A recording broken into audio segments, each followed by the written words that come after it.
ბატონ დავით, ძალიან მძიმე ამბით უნდა დავიწყოთ, აი როგორც მოვისმინეთ 17 წლის ბიჭია მოკლული ვერაზე სროლის შედეგად, არა და სერიოზული მიზეზიც კი შეიძლება ითქვას, რომ არ უდევს მომხდარს საფუძველს, საუბარია მხოლოდ იმაზე, რომ ახალგაზრდები უბრალოდ ხმაურობდნენ, იცინოდნენ, ან ხმაურიანად იცინოდნენ და აი ადგა 42 წლის მამაკაცი და ყველა მათგანის მისამართით სროლა ატეხა. რა ხდება ჩვენს ქვეყანაში?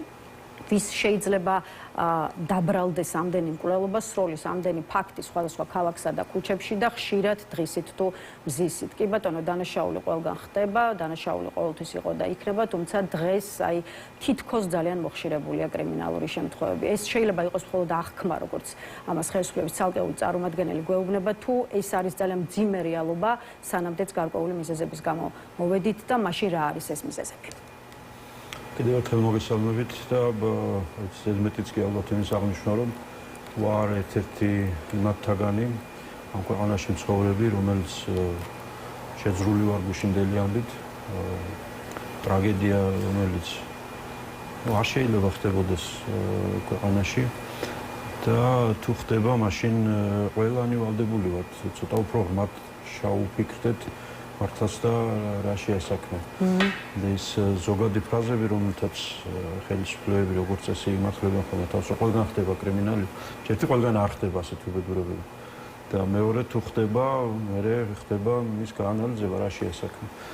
და მე თქვენის ნებართვით ცოტა ისეთ საკითხებს შევეხები, რომელზეც ყოველდღიურად საუბარი არ არის, მაგრამ ვინაიდან სამწუხაროდ ყველანი გავხდით რაღაცნაირად გათვითცნობიერებული სისხლის სამართლის კოდექსში, საპროცესო კოდექსში, პატიმრობის ვადები და 1000 უბედურებები, რომელიც ამ ქვეყანაში ყველაზე მნიშვნელოვან ბერკეტად იქცა ხელისუფლების ხელში. სისხლის სამართალში, ბატონო ლელა, სისხლის სამართალი დიდი დარგია გარდა თავად იმ კოდექსისა და ორი ძალიან მნიშვნელოვანი მიმართულება არსებობს მერე კრიმინალისტიკა და კრიმინოლოგია. კრიმინალისტიკა ეს არის ის მეცნიერება, რომელიც სწავლობს დანაშაულის ფიზიკურ კვალს, ხო? რითია მოკლული, საიდან მოხდა გასროლა, ვისია თითის ანაბეჭდი და ამ ტიპის ამბები, რაც დანაშაულის შემდგომ ხდება. და აი ეს მეორე კრიმინოლოგია. ეს არის დანაშაულის მორალურ, სოციალურ, პოლიტიკური წანამძღვრების გარკვევა და იმაში ღრმად ჩახედვა თუ რა ხდება. რატომ მატულობს ამა თუ იმ მიმართულებით ჩვენი თანამოქალაქეების და მე ამ სიტყვებს მაშინაც მუდმივად ხაზგასმით თუ ვახსენებ, როცა კონსტიტუცია არ მიჭირავს ხელში, იმიტომ რომ ყველა ეს ადამიანი არის ჩვენი თანამოქალაქე და ჩვენ ვალდებული ვართ ვიზრუნოთ იმაზე, რომ არასწორი არავინ ჩაიდინოს და თუ ჩაიდინა, აქედან რაღაც გაკვეთილი გამოვიტანოთ. ახლა, საით მიდის საქმე? ეს კრიმინოლოგია მეცნიერება და ის გვეუბნება, რომ დაუსჯელობა იწვევს დანაშაულის მატებას. ანუ კრიმინოლოგია გვეუბნება, რომ ყოველ მოცემულ საზოგადოებაში ჩვენ გვყავს ადამიანები, რომლებიც არიან პოტენციური გმირები, ანწუხელიძეები, 16 თაყაიშვილები, მაგრამ ამასობაში ყოველ მოცემულ საზოგადოებაში არიან ადამიანები, რომლებიც არიან პოტენციური დამრღვევები, დამნაშავენი, შესაძლო მოძალადენი. ამიტომ ჩვენ უნდა ვიამაყოთ გმირებით და რაც შეიძლება მეტი ასეთი ადამიანი უნდა ყავდეს, რა თქმა უნდა, მაგრამ უნდა მივხედოთ საზოგადოების იმ ნაწილსაც, რომელიც არის ძალიან მოწყვლადი და გარკვეულ ტენდენციებს ძალიან ადვილად აყვება და იწყებს ზოგი დანაშაულების სამყაროსთან კავშირის გაბმას.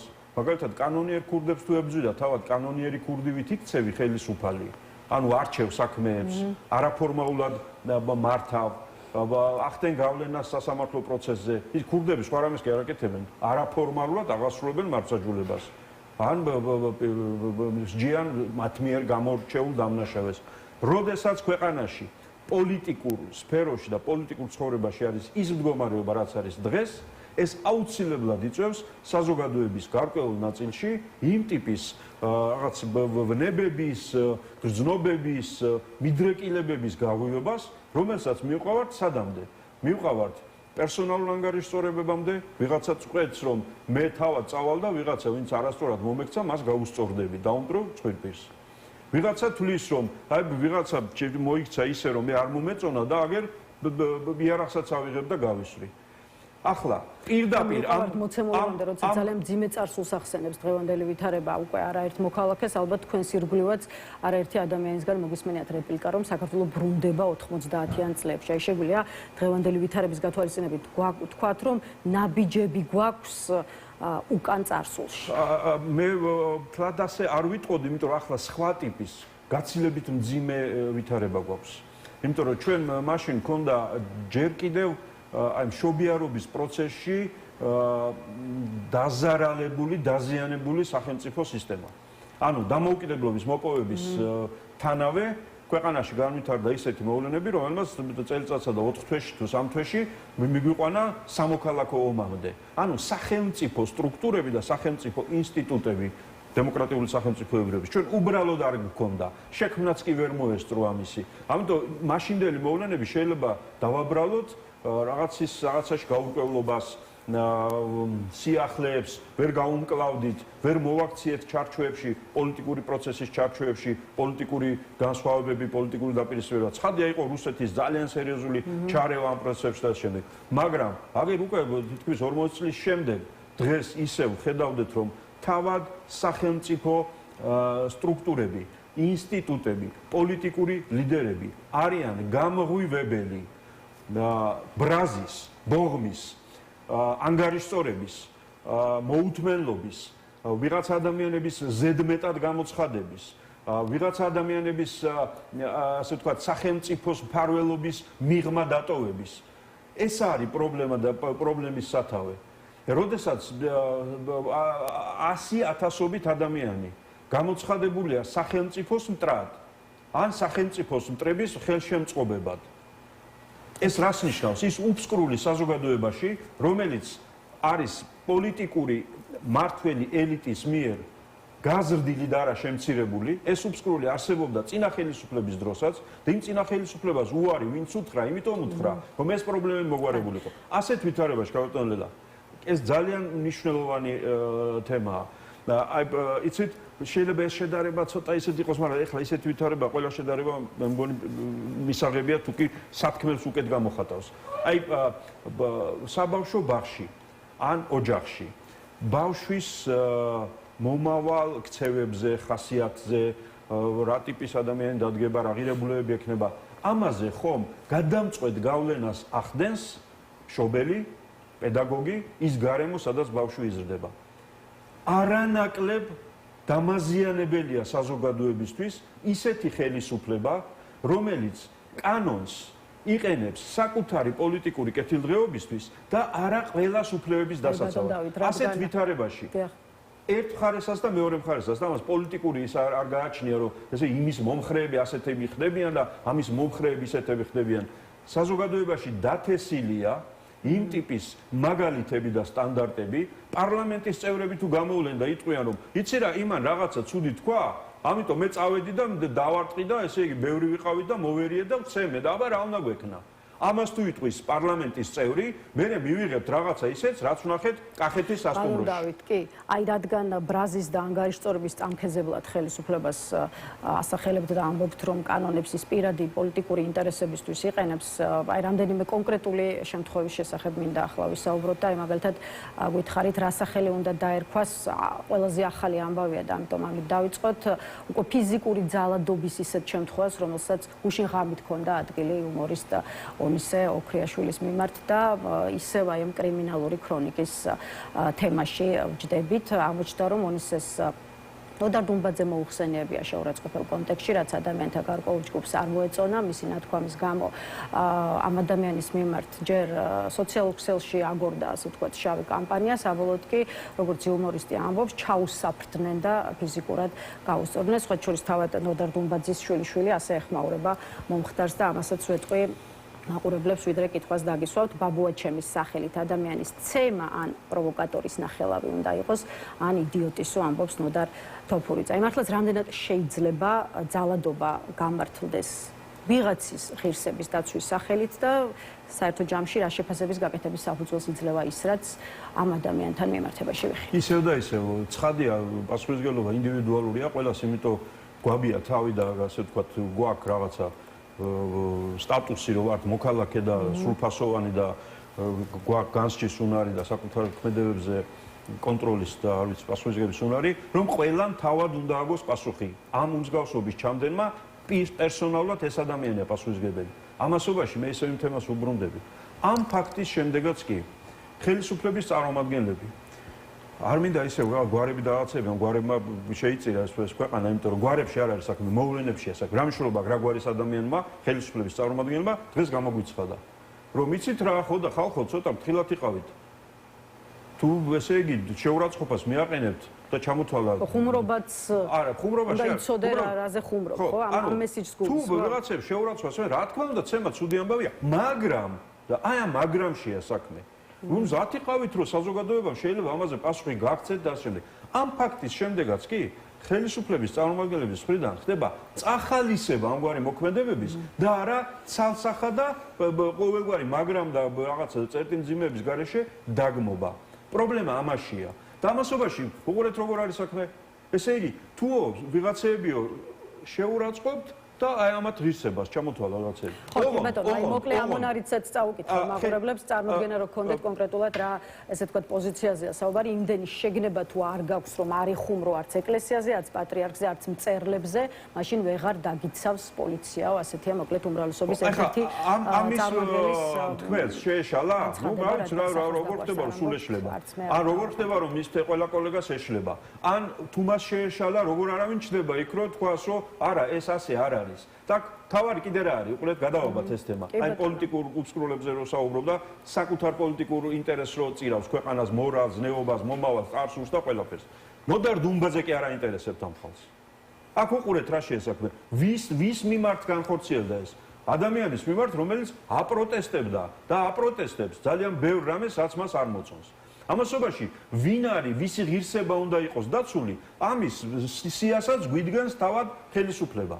და ხელისუფლების წარმომადგენლები ყოველდღიურად რამდენ ადამიანს, რომელიც რამდენი არა მათი მხარდამჭერისთვის არის მისაბაძიც, საყვარელიც, არ ვიცი, პატივსაცემიც და რანაირად ლახავენ ქვეშ იმ ადამიანების ღირსებებს. ზოგს ციხეში გაუშვებენ, ზოგს სახელმწიფოს ღალატს რომ დააბრალებ ადამიანს, აი ესე ზედაპირულად. ისე რომ არანაირი ის გარანტიები, რომელთაც დამნაშავედ ვინმე ეს აქვს ეს ჩადენილი, არ არის დაცული. და გამოაცხადებ წინასწარ ადამიანებს მიუღებლად ამ ქვეყნის ინტერესების საწინააღმდეგოდ მოქმედებად. ამაზე დიდი ღირსების შელახვა რა შეიძლება იყოს? ხელისუფალი რომ გამოგიცხადებს შენთვის მისაბაძ, იმიტომ ვიღა ოპოზიციურ ლიდერებს ყავს თავისი მხარდამჭერები. ან მარტო პოლიტიკურ ლიდერებზე არ არის საუბარი, კონკრეტულ ადამიანებს და მოქალაქეებს. ამიტომ ის კრიმინოლოგია იმიტომ ვახსენე, რომ აქ სათავე ცხადია არასწორი ადამიანების მიერ, არასწორ მმართველობაშია. ეს არ არის გამართლება არც ერთი კონკრეტული ადამიანის მიერ ჩადენილი ძალადობრივი აქტი ქმედების თუ ნებისმიერი სხვა რამის, მაგრამ ამან არ უნდა გაგვიტაცოს.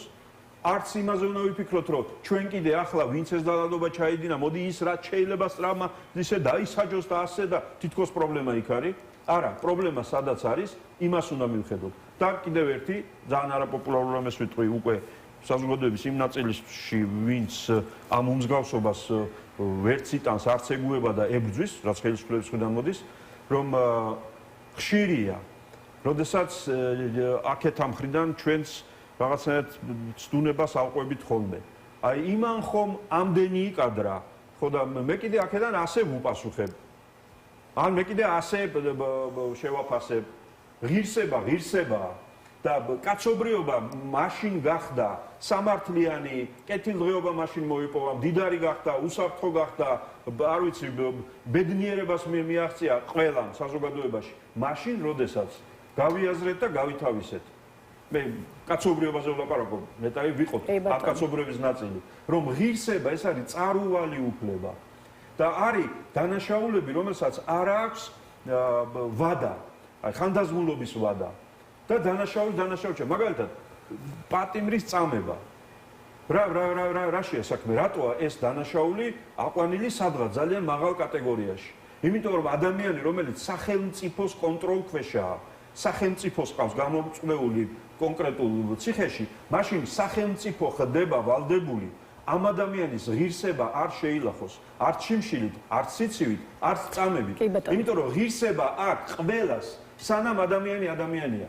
და როდესაც ხელისუფლება ღირსებისგან აყრილად აცხადებს პოლიტიკური მოწინააღმდეგეების ლიდერებს თუ ხარდამჭერებს თუ 100,000-ობით ადამიანს, აქ საზოგადოებაა უკვე იმ დონეზე ჩავარდნილი ჭაობში, რომ ხო, აქ უკვე ტყუან მართალის გარჩევა ასკარავს. ბატონო დავით, ოპონენტებზე აუცილებლად გითხავთ ეგრეთ წოდებული საბოტაჟის საქმის კონტექსტში, იქამდე ციხე ახსენეთ და ახლა მოდით ვახოს ანაიაზეც ვისაუბროთ, ჟურნალისტზე, ფორმულას ჟურნალისტზე, რომელიც პირველია საქართველოში, ვინც სოციალურ ქსელში პოსტის გამო ადმინისტრაციული წესით დააპატიმრეს, იცით რომ მას მოსამართლე ზვიად ცეკვავამ პარლამენტის თავმჯდომარის და პარლამენტის კიდევ ერთი წევრის შეურაცხყოფისთვის 14 დღიანი ადმინისტრაციული პატიმრობა შეუფარდა სანაია გუშინ საკუთარ სახლთან დააკავეს. უამრავი შეფასება მოვისმენთ ახლა ამ დღეებში ბუნებრივია რომ არის ცენზურა, მედიის მუშაობის და სიტყვის თავისუფლების შეზღუდვა, რომელსაც არანაირი კავშირი მართლმსაჯულების პრინციპებთან არ აქვს, თუმცა აქაც აი ქართული ოცნება ბრალდებებს არ იღებს, ამბობს რომ სანაია უხეს შეურაცხყოფას აყენებდა მაღალი პოლიტიკური თანამდებობის პირებს, რისთვისაც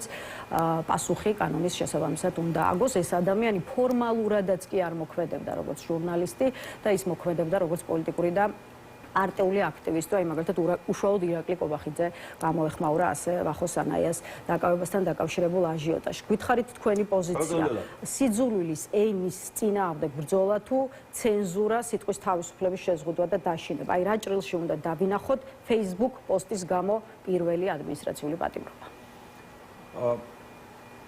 თქვენს მიერ ახსენებით პირი რომელსაც იყო დრო ისეთად ვიცნობდი რომ შეიძლება 5 საათი მჯდარი იყო შეხვედრაზე და 5 სიტყვა არ ეთქვა არც ერთნაირი.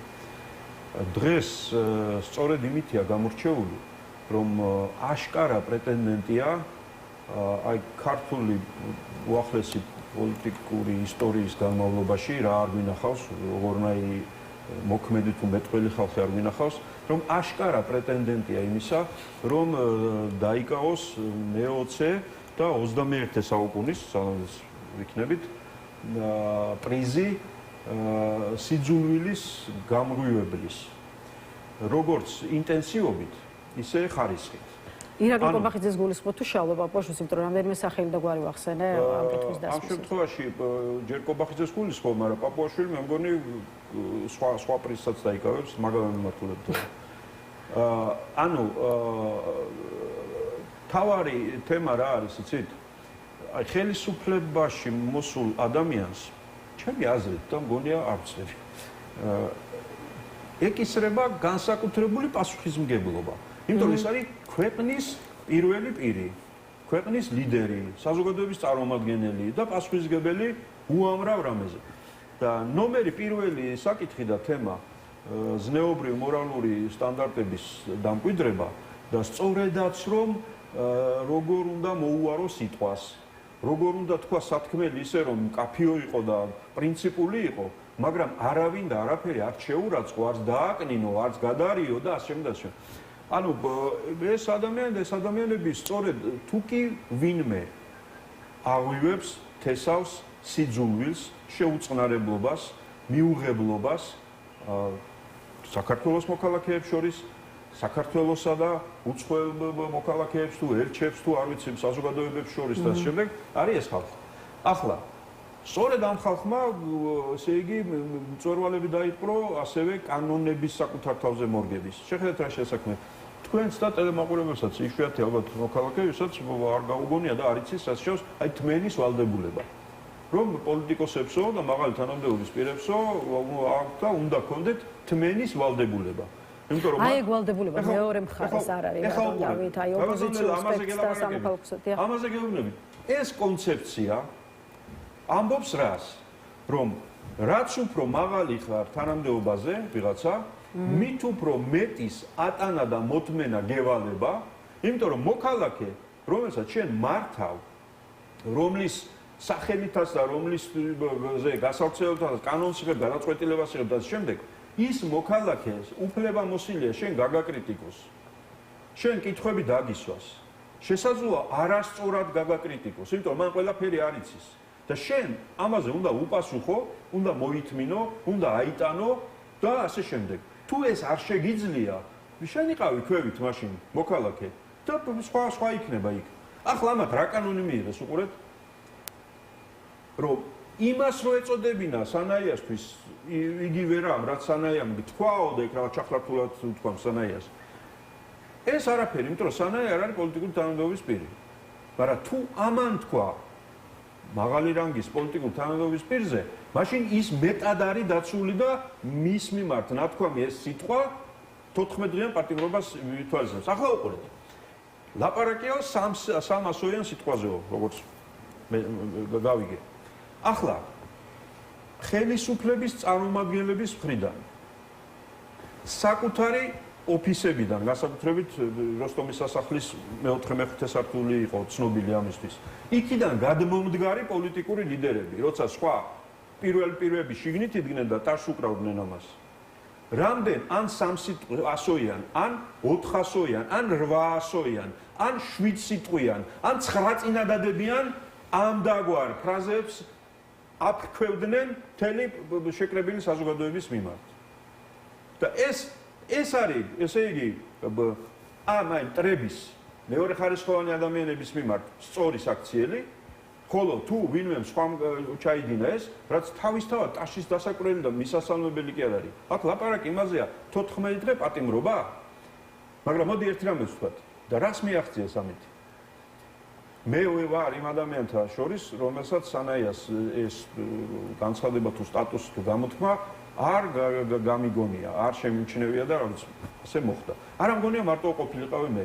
ახლა უკვე მთელმა საქართველოს იცის რა თქვა ამ კაცმა ერთი და რა თუ იცის, არამედ ეს 14 დღე და ღამე ამ თემაზე ფიქრობს. ეხლა რა აბსურდებამდე მიდის ეს ყველაფერი. ამიტომ წაღანასთქვი უკვე ძალიან რთულია ამ ყველაფრის ან სამართლების ჩარჩოში ჩასმა და აქედან შეხედვა და აქედან გამოკევა და შემდეგ. მით უმეტეს რომ იცით აღარავინა ასეთი მიამიტი დღევანდელ მსოფლიოში და მათ შორის დღევანდელ საქართველოში რომ ვერ ხდებოდეს ჭეშმარიტ მოტივს ამა თუ იმ ადამიანის წინააღმდეგ დენის. ეს მოტივი. ეს მოტივი არის უკვე ეგრეთ წოდებული საბოტაჟის იმ ადამიანებისთვის რაღაცა ჩახშობა საინფორმაციო ღრუს, ვინც მათთვის არასასიამოვნოა კითხვასვავს რაღაც თემას წამოჭრის. და ამასობაში მაშინ აქვე ჩავიკითხებით, ხომ არ მუშაობს საზოგადოებაზე საერთო ჯამში შემზღუდავი კანონები, რომელიც ქართულმა ოცნებამ დაახლოებით 2 წლის განმავლობაში ამოქმედა. ანუ ახერხებს თუ არა ხელისუფლება საბოლოო ჯამში პროტესტის გადატეხვას ბატონ დავით და აქვე კიდევ ერთი შესაძლოა პროტესტი ასად წასულა და პროტესტი სახლებში იყოს, თუმცა პრობლემა თუ არა ის, რომ ხალხის ხმა საჯაროდ ასე ხმამაღლა აღარ ისმის. იცით, მე მოვესწარი საბჭოთა კავშირის პერიოდს, იქაც ცხოვრობდი. და იქ ძალიან ხმამაღლა და 100,000-ობით ადამიანის ქუჩაში საუბარი კი არა, ჩურჩულით საუბარიც არ ისმოდა. მაგრამ ერთშვენიერ დღეს უცებ იფეთქა იმ დაგროვილმა სათქმელმაც, ჩახშობილმა ხმამ, აღშფოთებამ და ამ ყველაფერმა და იმ ხმამ წალეკა მერე ის იმპერია, რომელიც წაილეკა. მე არ მინდა რომ ჩემი ქვეყანა, ჩემი საქართველო რამე ასეთმა წალეკოს, არა და ასეთ ვითარებაში, როდესაც ან ჩახშობა, ან გაგდება, ან ციხეში ჩასმა, ან მეორე ხარისხოვანი გამოცხადება, ან ღირსების აპრა. გამოუთქმელი ბრაზის უნდა ეშინოდეს ქართულ ოცნებას, რომელმაც შესაძლოა ამოხეთქოს და გახდეს უკონტროლო. ამისი მარტო იმათ არა, მეც მეშინია, იმიტომ რომ ეს თუ ამოხეთქავს, მე იქ როგორც აგერ თელავში ვარსოფი რომ მოვარდა, ახლა იმას მხოლოდ ბოროტი ადამიანების კარმიდამოები არ დაუზიანებია, იმან მთლიანად თელავის ცენტრი დააზიანა და იქ მე აღარ არის გარჩევა იმისი და ამისი. აქამდე არ უნდა მივიდეს საქმე. ამიტომ არის მოგონილი ეს ზოგად საკაცობრიო გამოცდილებიდანაც ცოდნიდან, რომ რაღაც არჩევნებს უნდა გავდეს, რომ ადამიანებს იქ კონდეთ თავიანთი პოზიციების გამოხატვის საშუალება. მრავალპარტიულობა, იმიტომ რომ დაასკვნა, რა ვიცი, კაცობრიობამ, რომ თუ თავისუფლებაა, იმ თავისუფლებას მოყვება განსხვავებული აზრებიც. და ეს განსხვავებული აზრები ქუჩაში გარჩევების საშუალებისა მიზეზი რო არ გახდეს და ერთმანეთის ზემოწყვეტის, ამიტოა ორგანიზება განსხვავებული აზრების. ეს რას ნიშნავს იმ პოლიტიკურ პარტიულ ცხოვრებას, რომელშიც ადამიანებმა უნდა იკამათონ, მაგრამ ამასობაში ერთი ქვეყნის, ერთი სახელმწიფოს, ერთი საზოგადოების შიგნით.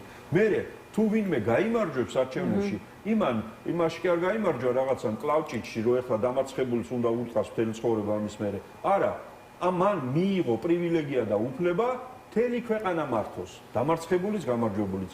ახლა ეს ფუნდამენტური საკითხებია, მაგრამ თუ ხელისუფლება იქცევა ისე, როგორც იქცევა ახლა, ის აყენებს უამრავ ტკივილს ადამიანებს, უამრავ უბედურებას ატეხავს თავს საზოგადოებას, იმიტომ რომ ყველაფერთან ერთად გარდა გაბრაზებისა, გარდა უსამართლობის განცდისა, ადამიანებს უკვე უჭირთ რამე დაგეგმონ ცხოვრებაში, რომ აი 2 წელიწადში ასე იქნება ბავშვი სკოლას ამთავრებს, მოხუც რა მიხედვა უნდა სამსახური რაღაც. ანუ იმ ვითარებაში, როდესაც, რა ვიცი, ჩემს გარშემო ასე ხდება. გაიხედავ, გამოიხედავ და რა ვიცი, კვირა არ გავარო, არ გავიგორო, ხო, ვიღაცა ამბობს, რომ ალბათ მომიწევს დატოვება ქვეყნის. ეს ქართველები ჯამში ქვეყანას ვერ დავტოვებთ და არ დავტოვებთ. ეს ბევრჯერ დადასტურდა, რომ ეს არ შეგვიძლია, ეს კარგია. მაგრამ რამდენად ჩამოვრჩით უკან? ის მატარებელი, რომელსაც 90-იანების დასაწყისში ვერ შევახტით, 2000-იანის დასაწყისში ვერ მოვახერხეთ, იმიტომ რომ ვარდების რევოლუციით გაჩენილი შანსი იქვე განიავდა, არ მინდა დეტალებში წასვლა და ახლა, როდესაც იმ ვითარებაში რაც შეიქმნა მსოფლიოში, ჩვენი მეზობელი ქვეყნის პრეზიდენტი ილჰამ ალიევი. დიახ. ესე იგი, ხდება ჩვენი პატარა რეგიონის წამყვანი ფიგურა. და ეს ხდება რა ვითარებაში. ჯერ კიდევ აგერ 2012-16 წლებში, როდესაც პარლამენტის თავმჯდომარე ვიყავი, მაშინ ჩვენთან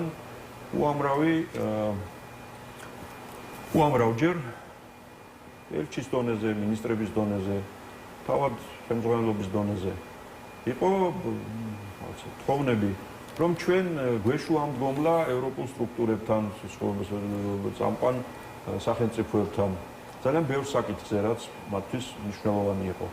ანუ რეგიონში საქართველოს მარტო იმიტომ არ ეკავა რამე განსაკუთრებული ვითარება, რომ აი სომხეთი და აზერბაიჯანი ერთმანეთთან კონფლიქტურ ვითარებაში იყვნენ. არა, ობიექტურად და რეალურად ეს ეკონომიკასაც ეხებოდა, ეს პოლიტიკასაც ეხებოდა და ყველაფერს. აი ამას ვკარგავთ ჩვენ. ხო, და აი დღეს უკვე მივედით მოცემულობამდე, როდესაც ძალიან ცუდი ინფორმაციის შესახებ უნდა დაგისვათ კითხვა, აი სულ რამდენიმე წუთის წინ შეიძლება ითქვას, რომ გავრცელდა დაახლოებით 9 საათის წინ გავრცელდა ინფორმაცია, რომ რუსეთის წინააღმდეგ ევროკავშირის სანქციების 21 პაკეტში ყულევის ნავთობგადამამუშავებელი ქარხანა მოხვდა. ქართული ნავთობგადამამუშავებელი ქარხნის წინააღმდეგ ევროკავშირს შემოაქვს სატრანზაქციო აკრძალვა, რომელიც 6 თვეში შევა ძალაში. ძალიან ცუდი ამბავი გვაქვს ბრიუსელიდან, ამიტომ არ არის სასიამოვნო, მაგრამ მოგვიწევს ამაზე საუბარი. მარტივად გითხავთ, ახსენით, რას ნიშნავს საქართველოსთვის ყულევის ნავთობგადამამუშავებელი ქარხნის სანქციების ქვეშ მოქცევა? ნებისმიერი სანქცია ეს არის, რა თქმა უნდა, იმ ქვეყნისთვის გართულება ვითარების, ვის წინააღმდეგაც სანქციაა გამოყენებული. ცხადი ამ სანქციის შემომქმედი არის არა ევროკავშირი, არამედ საქართველოს მთავრობა. იმიტომ რომ ევროკავშირს და ამერიკის შეერთებულ შტატებს საქართველოსთან სურდა და სურს მხოლოდ რაც შეიძლება ღრმა, ყოვლის მომცველი სტრატეგიული პარტნიორობა. და არა იმაზე ფიქრი და იმის შესწავლა საქართველოს ხელისუფლების გამოისობით ირღვევა თუ არა ის რეჟიმი, რომელიც დაწესებულია რუსეთის წინააღმდეგ, უკრაინასთან ომის გამო და ასე შემდეგ და ასე შემდეგ. ამიტომ ეს არის კიდევ მეორე სანქცია, რომლის ავტორია საქართველოს მთავრობა და არა ევროკავშირი. ახლა ამით ვინ და რა ზიანდება? ხო, რა თქმა უნდა, საქართველოს მოსახლეობასაც ერგება ეს ზიანი. თუმცა მე ხედავ, ვიცი, რამდენად დიდი ხნის განმავლობაში სწავლობენ ხოლმე ამა თუ იმ კონკრეტული სანქციის დაწესების საკითხს ევროპაშიც და ამერიკის შეერთებულ შტატებშიც იმისათვის რომ მინიმალური ზიანი მიიღოს მოსახლეობამ. მაგრამ ეს საბოლოო ჯამში რა თქმა უნდა ურთულესი ამბავია. უვიზო მიმოსვლის საკითხი ერთადერთი ამის გამოა ჯერ კიდევ საქართველოსთვის შენარჩუნებული, რომ ეს ეხება მოქალაქეებს, ამიტომ სხვა ტიპის შეზღუდვების, რაც სამთავრობო წარმომადგენლებს ეხება, იქ დაწესებულია, ეს არ არის დაწესებული. ახლა შეერთებულ შტატებთან ურთიერთობაშიც ჩვენ მუდმივად გვესმის, რომ ხო, ამერიკიდან რაღაც ყინული გაალღვა, რაღაც დეპეშა გამოგვიგზავნა ტრამპმა და ასე შემდეგ. მინდა ყველას კიდევ ერთხელ გამომართოთ, რომ შეერთებული შტატები არსად წასულა საქართველოსთან, ისევე როგორც ევროკავშირი. მათი განწყობა, დამოკიდებულება, სურვილი, სრულფასოვანი და ღრმა ურთიერთობის ყოველთვის ადგილზე იყო. ვინ გაწყვიტა ურთიერთობა, ვინ წყვეტს ურთიერთობას, ვინ არის გაბრაზებული იმის გამო, რომ მათ ჭკუაზე არ ცეკვავს მთელი მსოფლიო, ამაზე პასუხი კარგად იცის. ეთრი ბატონო დავით, სამწუხაროდ სწრაფად გავიდა ჩვენი ინტერვიუსთვის განკუთვნილი დრო, მნიშვნელოვანი საკითხი კი ბევრია, თუმცა ვერ გაგიშვებთ ისე რომ ერთი კითხვა მაინც არ დაგისვათ ეგრეთ წოდებული საბოტაჟის საქმეზე, მით უფრო რომ თქვენი პარტიის ორივე დამფუძნებელი ბრალდებულთა შორისაა ამ საქმის განხილვა, იცით რომ ერთი თვის წინ დაახლოებით დაჩქარდა, ჯერ კვირაში ორჯერ ჩაინიშნა პროცესები, შემდეგ უკვე კვირაში სამჯერ უწევდათ სასამართლოში მისვლა ბრალდებულ პოლიტიკოსებს, ამაჩქარებამ გააჩინა მოლოდინი რომ აგვისტოს ბოლოსკენ მაქსიმუმ უკვე განჩენი უნდა დამდგარიყო, თუმცა აი გუშინ გავიგეთ რომ საქმის განხილვა შემოდგომამდე შეჩერდა, შესაბამისად ჩნდება მარტივი კითხვები, რატომ, რა შეიძლება ხდებოდეს პოლიტიკურ კულუარებში და თუ კი აქამდე ქართულ ოცნებას ოპონენტების დაპატიმრება იჩქარებოდა, მაშინ ახლა რატომ გადაიფიქრა? რაშია საქმე, როგორ ფიქრობთ? იცით, მე ერთადერთ პარალელურად მიმდინარე პროცესს და ფაქტებს ხედავ, რომელიც როგორ ემთხვევა ერთმანეთს. როდის მოხდა პროცესების დაჩქარება? როდესაც შეერთებული შტატების სახელმწიფო მდივანმა მარკო რუბიომ რაღაცები განაცხადა, რომ კი საქართველოს მიცის რა გასაკეთებელი, რომ ჩვენთან ურთიერთობა აღდგესო. Ну, შესაძლოა ეს იყოს შეერთებული შტატების ზეწოლის შედეგი? არანაირი ზეწოლა, შეხედათ პოზიციონირება. ესე იგი, ხელისუფლებას გაუჩნდა განცდა თუ იმედით ვარ ვიცი საიდან და როგორ, რომ აი ვალაგებთ, ხო ამას ცდილობენ მუდმივად. და მანამდე იყო თვეში ერთხელ ეს პროცესი. მერე უცებ ხდება დაჩქარება და კვირაში 3 დღე იმართება პროცესები, ხო? ახლა ან ერთ შემთხვევაში და ან მეორე შემთხვევაში შიდა საპროცესო ან სხვა რაიმე გარემოება უბრალოდ არ არსებობდა. ერთადერთი გარემოება, რომ ესე იგი მარკო რუბიომ თქვა, რომ საქართველოს მიცის რა გასაკეთებელი. ანუ მათ დაადასტურეს იმ საკითხების და ის ჩამონათვალი, რომელიც საქართველოს მთავრობისთვის არაერთხელ აქვს ნათქვამი. რა არის გასაკეთებელი? ახლა რა მოხდა? ახლა ტრამპმა წერილი გამოგზავნა საქართველოში. ახლა პაუზა არის. ახლა სხვა რას უნდა დააბრალო? ანუ რა? აი ეს პაუზა შეიძლება ნიშნავდეს იმას, რომ ქართულმა ოცნებამ მისი ყველაზე აქტიური პოლიტიკური ოპონენტების დაპატიმრება გადაიფიქრა. არ გადაუფიქრები არაფერი. არც მოუფიქრებია თავის დროზე არაფერი. აი ამაშია მთელი საქმე, რომ მართლმსაჯულებაც, სახელმწიფოც, რომელსაც ვითომ იცავენ, პოლიტიკური ლიდერებიც, რომელთანაც ვითომ კონკურენციაში არიან. ეს არის სათამაშო იარაღი იმისთვის, რომ სადღაც რაღაც თავიანთ ინტერესს მიაღწიონ. ეს არის. ანუ დაიწყო ვაჭრობა, მაშინ ეს ფორმულირება შეიძლება მიცეთ ამ პროცესს.